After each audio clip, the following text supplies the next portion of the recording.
Today, we read the comments.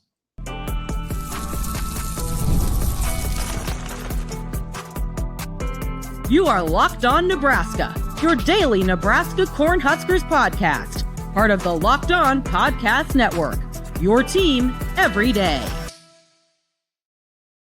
Good morning, and thanks for making Locked On Nebraska your first listen every day. We are free and available wherever you get podcasts and on YouTube, part of the Locked On Podcast Network, your team every day. And today's episode is brought to you by Monarch Money. Take control of your finances with Monarch Money and use the code LOCKEDONCollege at monarchmoney.com for 50% off your first year. Welcome. It is Tuesday, May 15th. I am Mitch Sherman from The Athletic. Connor Happer of 1620 The Zone is with me. Thank you for joining us on the Locked On Nebraska podcast. We had, Connor, a lively discussion in the YouTube comments section. Some thoughtful replies to our show from Monday, where we asked the question, will we ever see Nebraska win a national championship? You had the expected back and forth. Didn't get too ugly, I didn't think, other than maybe a barb thrown at you. But it was overall good. There was one response that said it is, quote, our responsibility to believe and push the belief that Nebraska can win a national championship. So just your immediate reaction to that. That's definitely not. There are many responsibilities of the media. That is definitely not one of them. We have to feed our families.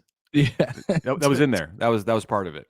To push the belief that Nebraska can sell the fans a bill of goods. You need to do it so they continue to read and listen and watch. I mean, clearly I don't need to, because I'm the person out here talking about how they're not going to win a national championship, and you guys are yelling at me and trying to clearly I don't need to, because it doesn't matter what we say. Like, you guys are going to believe whatever you want.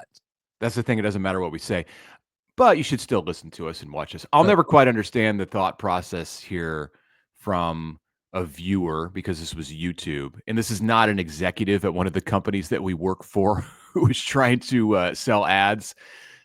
This is a person who is a fan or an observer who is telling us that we should cling to false hope or lie to the fans and pump sunshine because it's good for our business.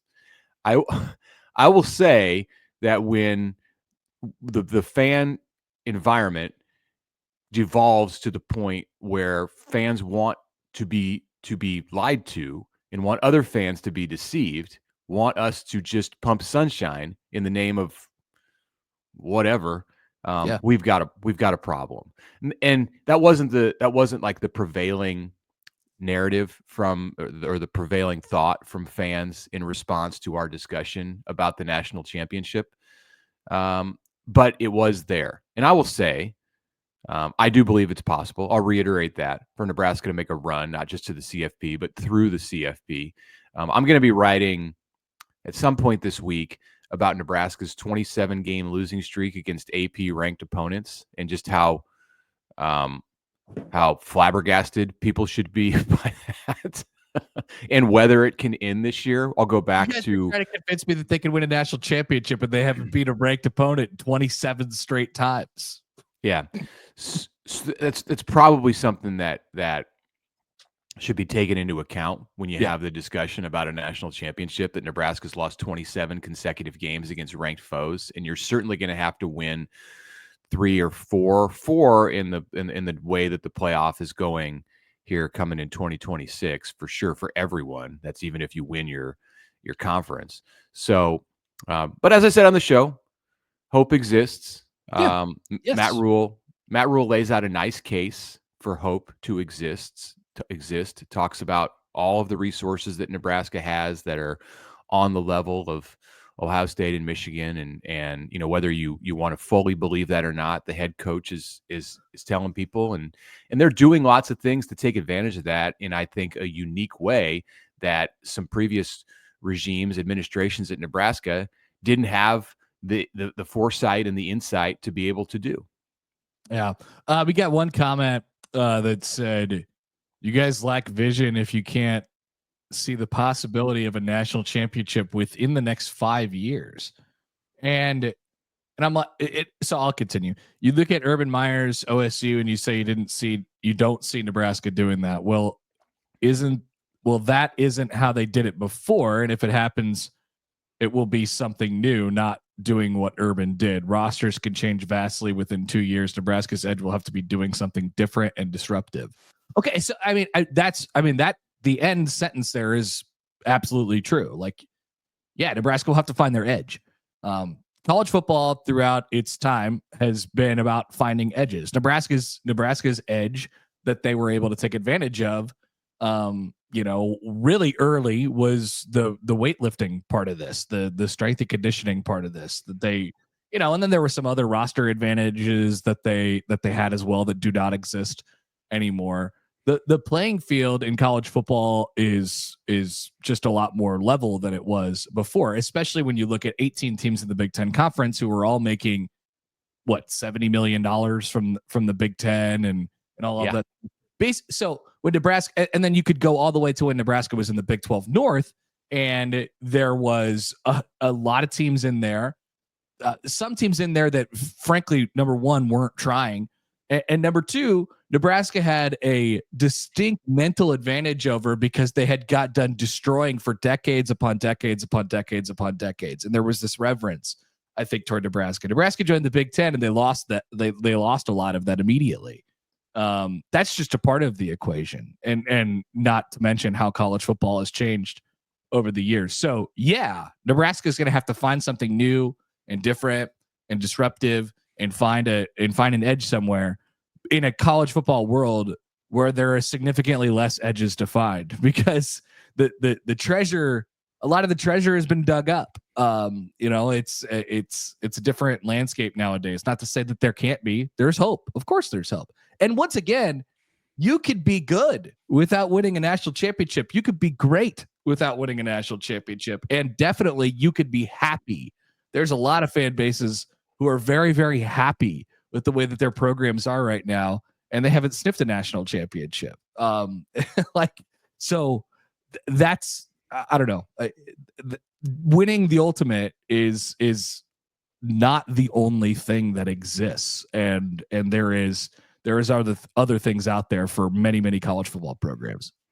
I've got a little extra flavor in my coffee this morning. Not anything mind altering or anything like that, but just a little extra edge in my coffee this morning because I knew we were going to be having this discussion. And as I was walking in to the coffee shop to get it, I got a message from your friend and mine, consumer of all podcasts, Michael Severe, who said, I said back in 2006 that Nebraska would never win another national title. It was quite the message board fury that followed. This was 2 decades ago. Here we go. Still feel pretty good about that prediction. This was less than a decade removed from Nebraska winning a national championship and 5 years from Nebraska after Nebraska played for a national championship in the Rose Bowl. So he had some foresight there for sure. And it doesn't mean that it's a product out there on the field that you should turn your back on. Like, God, no, they can be the Nebraska. I have a lot of, one of the things that I love, like, so if we're talking about right now, Matt Rhule, in my opinion, is raising the floor of Nebraska football. And that is exactly what they needed.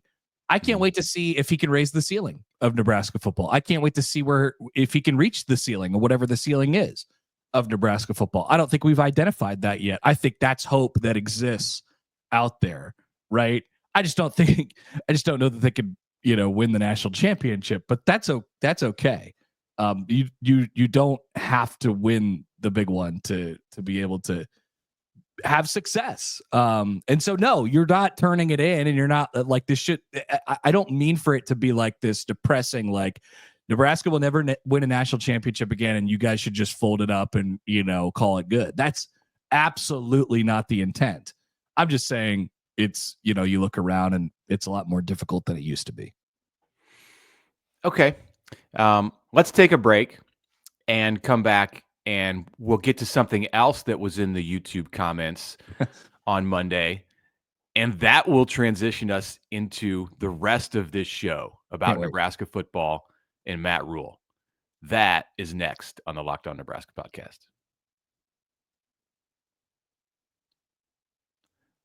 Bing bong, the NBA playoffs are in full swing, and every night is delivering highlight-worthy performances, major momentum shifts, and can't-miss moments, including the New York Knicks taking a 3-1 lead against the Boston Celtics and looking like they're going to move on to the Eastern Conference Finals. And there's an injury to Jason Tatum in there. You can't bet on injuries on the FanDuel Sportsbook, but there's lots of other options. Same game parlays, live in-game betting, player props, and your, of course, traditional spreads, overs, unders, totals, things like that. So you pick a player or a thing that you are feeling like is going to happen in the game, and you could make it worth your money. $200 in bonus bets if your first $5 bet hits. If you're a new customer with the FanDuel Sportsbook right now, once again, first $5 bet hits, you can win $200 in bonus bets. That's if you're new to FanDuel, and it is the perfect time to sign up right now. Head to FanDuel.com, place that first $5 bet. Once again, if it wins, $200 in bonus bets is coming your way. Make every moment more with FanDuel, official sports betting partner of the NBA.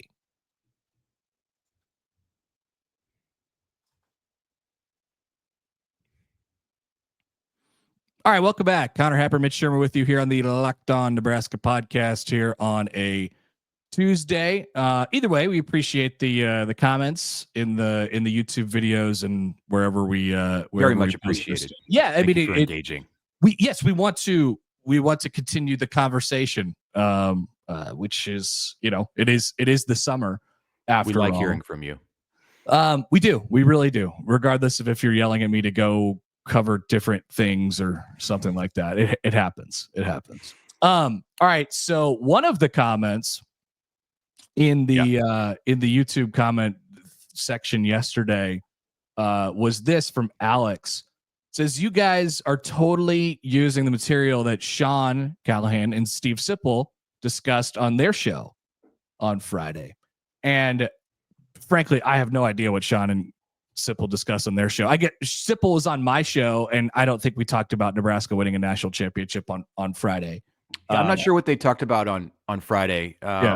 I was getting ready for a graduation party in a baseball tournament. I might have listened to their show when I mowed the lawn, but I can't remember that far back. That is a good note, though. We do listen to we listen to all the other shows, so we try to and yes, we do sometimes, maybe even oftentimes, take little kernels of ideas and turn it into stuff on our shows. That is kind of how it works. It does get recycled a little bit. But however, the comment that the reason that we did what we did yesterday on our show was because I got a tweet from a listener to this podcast from the Thursday podcast of last week. Sorry, stick with me here. There's a timeline to this.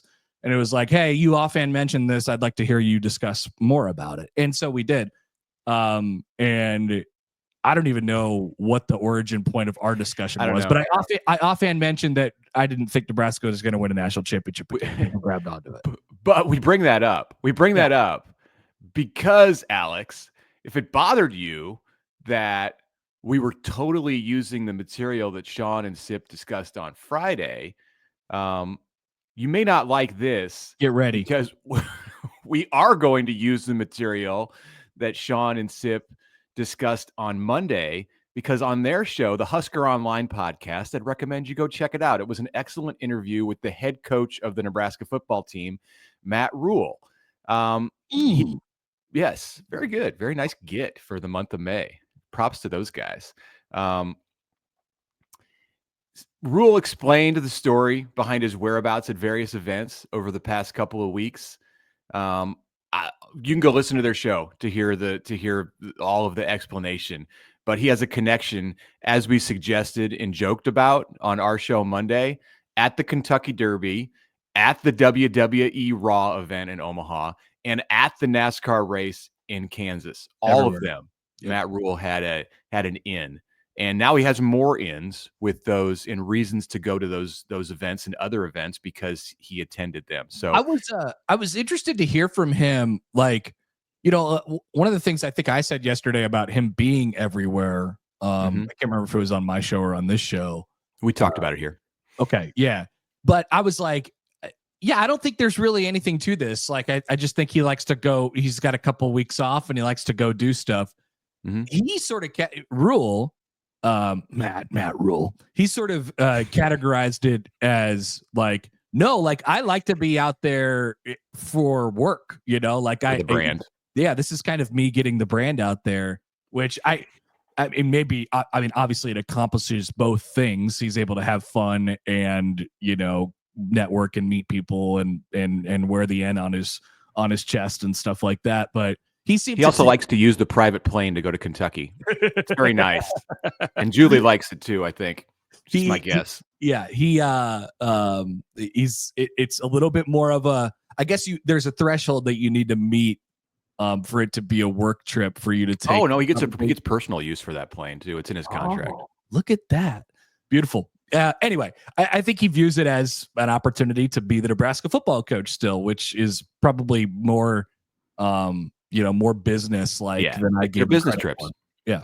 Yeah. He talked to NBC Sports at the Kentucky Derby about the access that Nebraska gave to the network before the CU game. Kick times as well. I need some kick times. We're right about to get to that stage of the year where they have their kickoff draft.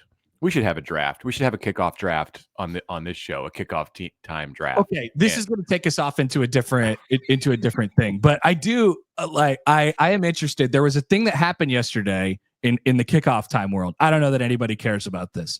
So, Fox, obviously, they picked up their first overall draft pick every single year is going to be Michigan, Ohio State. But as we've learned over the past, they get the first two. Fox gets the first two with his contract. So they got Michigan, Ohio State, and then, of course, they picked Ohio State, Texas, which is a non-conference game. It's going to happen this year at the Horseshoe, which could potentially mean, depending on who gets the third pick or the fourth pick and beyond, what's the next most important game in the Big Ten, the next biggest, eyeball getter in the Big Ten.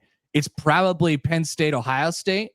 So that means Ohio State could get their coveted big night game. Oh, they want to. Later on in the season as the third draft pick in this thing. I'm just doing all the math right now. Now that we have the first couple draft picks done, we can kind of try and piece together the rest. This is a good idea, Mitch. I'm going to have a lot of conversation about this over the next week because I'm going to see all of my athletic coworkers who cover the Big Ten and national college football at a company get together next week. Yes. So maybe we will all have a draft.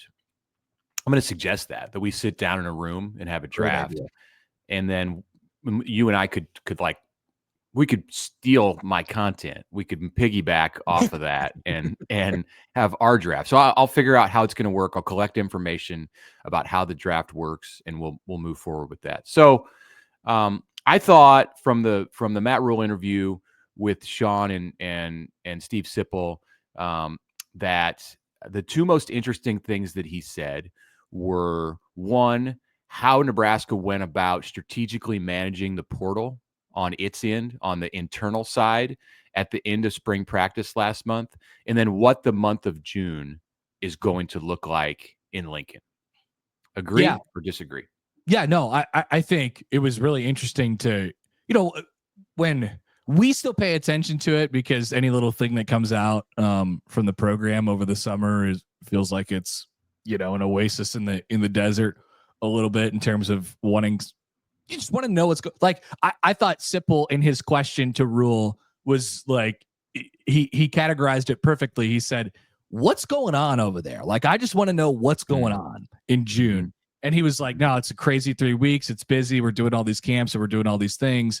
And then he also went into a little bit of detail about these kind of OTA style like football things that they're doing, which I think the general public is probably under the, and I certainly was too, under the guys that like they can't do anything from a football perspective during those months, or it can't be, coach led or whatever, they can't group, and there's these certain rules that they can't do. But it's changed. Rules changed. And there are some basically practice type of things that they're going to be doing in June to help help continue and get that process going before August rolls around. Yeah, let's skip to that. Let's talk about June, and then we'll talk about the portal and the roster to finish the show.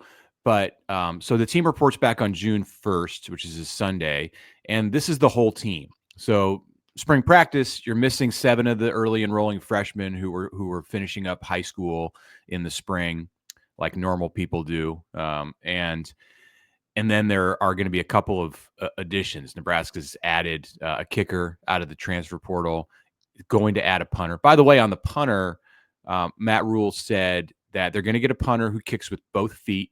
He said they've got their guy identified, and they're just kind of waiting to release that. So expect the punter on campus June 1st for the start of the OTAs on June 2nd. It kind of sounded, and I don't know who it is. I think that'll get released or leaked out in some way in the next couple of weeks. Yeah, it's okay. But it kind of sounded to me like just reading between the lines of his phrasing of it, it sounded more international, like Australian, than it did a transfer. I mean, you could have an Australian transfer, which there was the Boise State punter who went to Oregon, I think, or Washington, Oregon.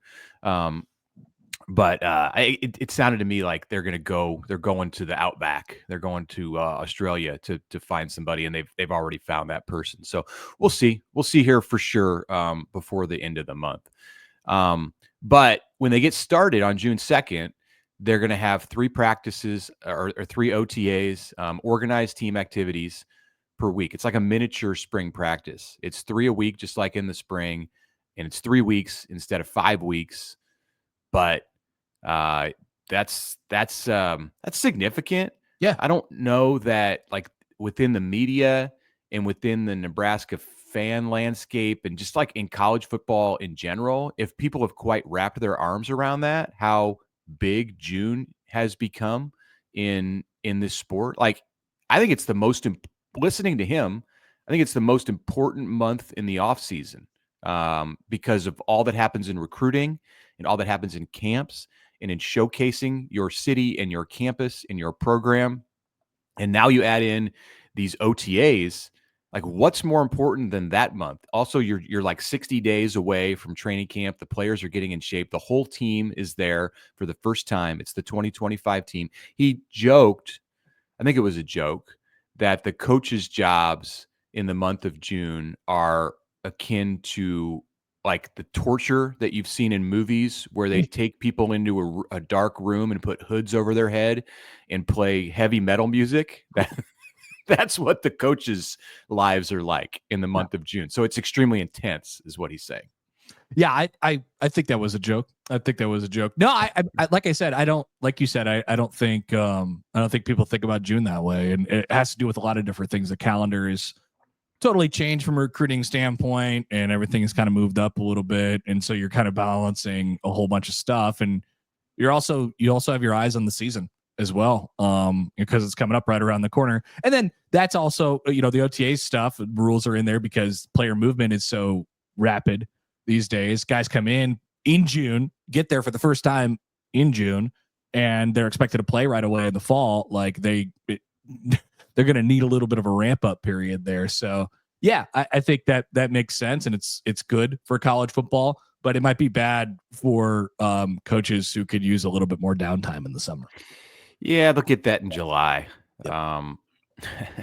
Rhule said, I tell my coaches to go away, just leave in July. July is really when Rhule kind of does unplug. Like there's not a you're not going to see him at the Major League Baseball All-Star game. I'm trying to think of what happens in July. July is a little bit of a quiet month. It isn't like May. There is no Kentucky Derby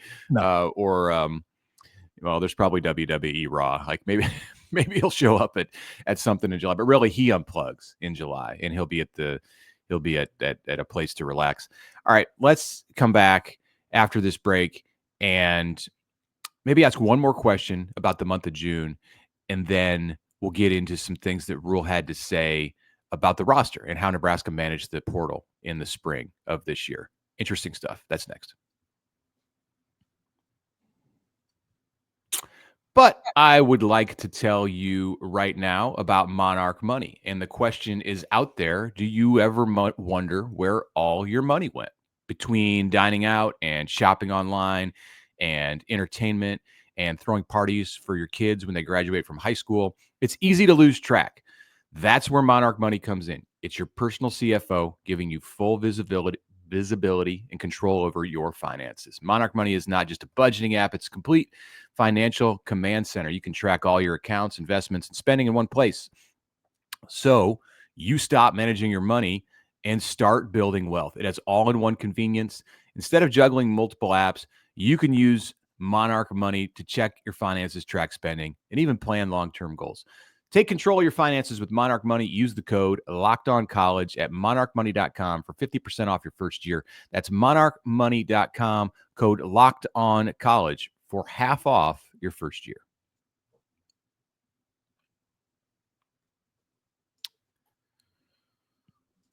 All right, wrapping up a Tuesday show, Locked On Nebraska podcast. Mitch Sherman, Connor Happer are here with you, finishing the discussion about the month of June. So we've talked at various times here on this podcast about the future of spring football. And this kind of Rhule's comments kind of rekindled that idea in my mind that like June is going to take over, or maybe already has taken over. And I wonder what this means for the spring. Now, they don't just want to have OTAs. They want to have actual practices where they get into pads and hit each other. OTAs are certainly more limited than what they can do in spring practice. But since we're trending toward making June an even more important month and the players are there, you have your team. If you have a transfer who comes in and can't be on your campus in January, February, March, April, May, they're undeniably going to be there in June. Right. Does this add fuel to the fire that like spring football is dying a slow death? Yeah, I mean, I still think you want that just to get more, like if the idea is to get more organized football activities. What if you had OTAs in March and April and then 10 practices in June? I don't think the coaches would mind that. I mean, it makes more sense, right? Like the reason that the reason that spring ball exists is because it happens during school and like the traditional school year. That's out the window. That doesn't matter anymore. Exactly. Yeah. Because the players are here all the time because it's basically their jobs and they're almost employees of the university. So like that doesn't really matter as much anymore. So I just think you're probably looking for more football stuff to do. With that being said, like I do think there's a balance that you want to achieve. You don't want to be like we talked in the first segment about finding edges. Like you want to do as much football activity as possible because you feel like that gives you an edge. And you've practiced more. And I know coaches really believe that, but I do think balance is important as well. So you have to find the right balance for your team and what works. And it's probably dependent, like how hard those June practices are, like what you want to do in the OTA period there and what you want to do in spring ball and what you can do in spring ball. It's probably just dependent on the shape of your team. Do you have a bunch of new guys coming in? What's your leadership kind of structure look like? So I don't mind the fact that you can manipulate it the way you want to. Like the only thing I can think of that's like an argument against that switch that I mentioned where you have OTAs in March and then practices in June is like the risk of injury. You're more likely to have injuries in a contact period. And that if that's in June, it's a longer recovery. Somebody gets hurt, needs a minor surgery, or just needs more time to recover from a March or April practice. That's a better thing with the season starting at the end of August. So yeah, it's all something that has to be weighed. Is it more important to focus on that or to have your entire team and to be practicing when the players' schedules are in theory a little bit less busy in June. Later. In theory, like if players are in summer school, I get it. But they shouldn't have as busy of an academic course load in June as they do in March and April. Now, like baseball coaches, they love this time of year that we're in right now because school's over. They could just focus on baseball. Focus on baseball. They can come and get treatment and whatever whenever they want. So yeah. All right. So something else that Rhule mentioned. We'll finish with this topic. He talked about the portal And Nebraska did not lose. It wasn't a big set of departures in the transfer portal after spring practice. You had Nico Ottomanelli, the kicker, who's already been replaced. Grant Segrin, who's the one player that Nebraska envisioned on its two deep, who left via the portal. He ended up at Oklahoma State, the offensive tackle. Evan Taylor, a DB who's dealt with injuries since high school. Ian Flint, the tight end. David Borchers, D lineman. Hayes Miller, wide receiver. And then I have Joey Mancino down as somebody who's not on the roster. I don't believe he went in the portal. Just an offensive lineman who's not in the program after finishing last season. He might just be done with football. So Rhule said that some of those players, Nebraska, some of those players went in the portal because they knew they wouldn't have spots on the 105. Mm-hmm. And as the House settlement case progressed and appeared to be headed in a direction where players will be grandfathered in, today's another day in the House settlement, by the way. The objectors to the developments last week have a deadline of today to submit their words, and the judge is gonna look at them, and then there's another deadline on Friday. So anyway, there were some players who went in because they wanted to be okay if there was a hard 105. And Rhule said if this thing goes as expected and it's there's a grandfather clause, there's leeway for Nebraska to keep more than 105.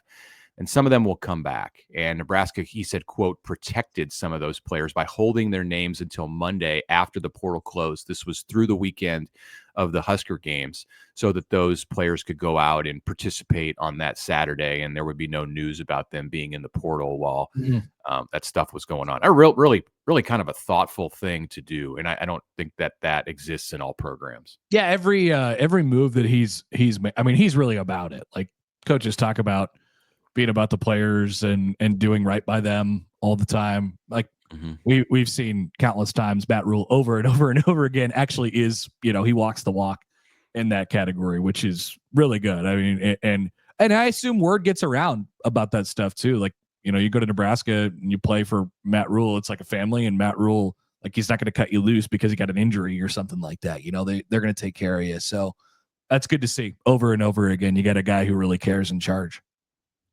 He said, I applaud the sanity that we might have moving forward. That might be overly optimistic when you're talking about college football. That's a great quote, though. I applaud the sanity that we might have moving forward. That's awesome. Yeah. Talking there about roster limits. So, all right. Thanks everybody for listening today. Thanks to Sean and Steve for providing some of their content for us to allow us to piggyback and talk about the interview with Matt Rhule. Comment some more. Again, we could talk more about what you guys want to talk about. It doesn't have to be just in the mailbag shows. Right. We're looking for stuff in the month of May. Yeah. To latch onto. So if you have some things, not just on Friday, any day of the week. So thanks for making Locked On Nebraska your first listen today. For your second listen, check out the Locked On NFL Draft podcast with Damian Parson and Keith Sanchez. They talk about all things NFL draft, as the name of that show implies. Even when the NFL draft is over, there are still things to discuss about next year's draft, analyzing this year's draft. You can get the latest news at the next level every day with Keith and Damian. Find Locked On NFL Draft on YouTube or wherever you listen to podcasts.